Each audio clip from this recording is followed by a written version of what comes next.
The music, the folklore, even the traditional diet of southern Appalachia is very similar to what you find in the Ozarks.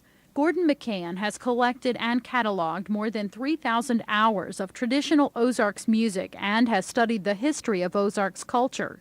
He says there are so many similarities between the Ozarks and the mountains to the east because it was people from Appalachia who settled the Ozarks. Just practically everybody I know who is people have been here 3 and 4, 5 generations, might have been here 6 on my mother's side, came out of Tennessee.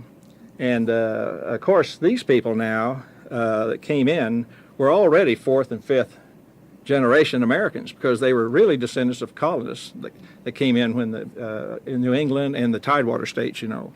The misnomer we hear a lot is that we're all Scotch-Irish. We're really British Isles is what we are.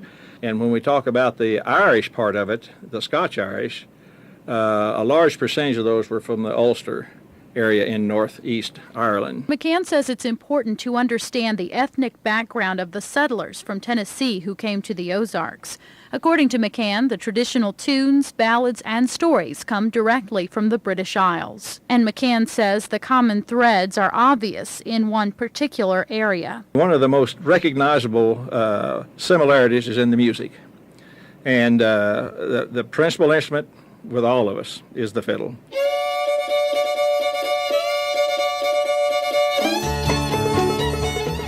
That's a recording of Ralph Blizzard, a well-known fiddler from southern Appalachia. Blizzard's fiddling closely resembles that of a fiddler McCann knew in Strafford, Missouri, whose ancestors came to the Ozarks years ago from Bristol, a town nestled in the Appalachian Mountains of Virginia. Ralph Blizzard, I was in West Virginia a couple of years ago, and he was giving a talk. And he was talking about the fiddlers that he knew, that he learned from. And one was a fellow named Dykes. This Dykes was the fellow's name here, lived out by Strafford. And when I dawned on me later, I wondered why Blizzard's style sounded like he's played exactly like this Dykes did here. And so I know that's come through this Dykes. This Dykes family's been here over 100 years. But see, those things hold as they migrate. While there are clear similarities between Appalachian and Ozarks culture, Adriana Trajani says there are some things that are common to all mountain people. She's an author who grew up in Big Stone Gap, Virginia in the southern Appalachians, but whose family came from the Italian Alps. Her Big Stone Gap book series traces a woman's journey of self-discovery that takes her from the Appalachians to the Italian Alps.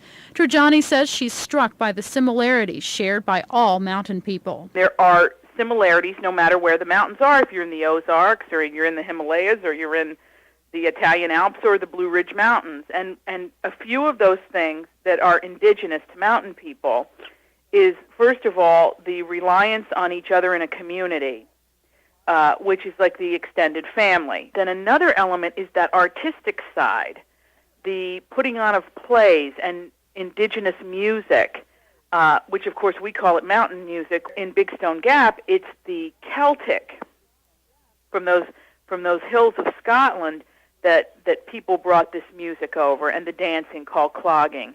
And I noticed in Italy they have like native dances that look like clogging, which led to tap. There are all of these things culturally that feed kind of the soul of the people and are typical of mountain people. McCann agrees. He says there's something about the mountains that fosters a certain brand of music, storytelling, and culture. We're shaped by our environments, you know.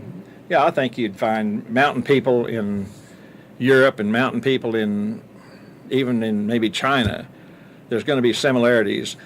The differences between the music of the mountains and the music of the lowlands, I've had enough exposure to that. Well, it's a different lifestyle from one area to another, you know. McCann says it's important to discuss mountain culture because it's quickly fading.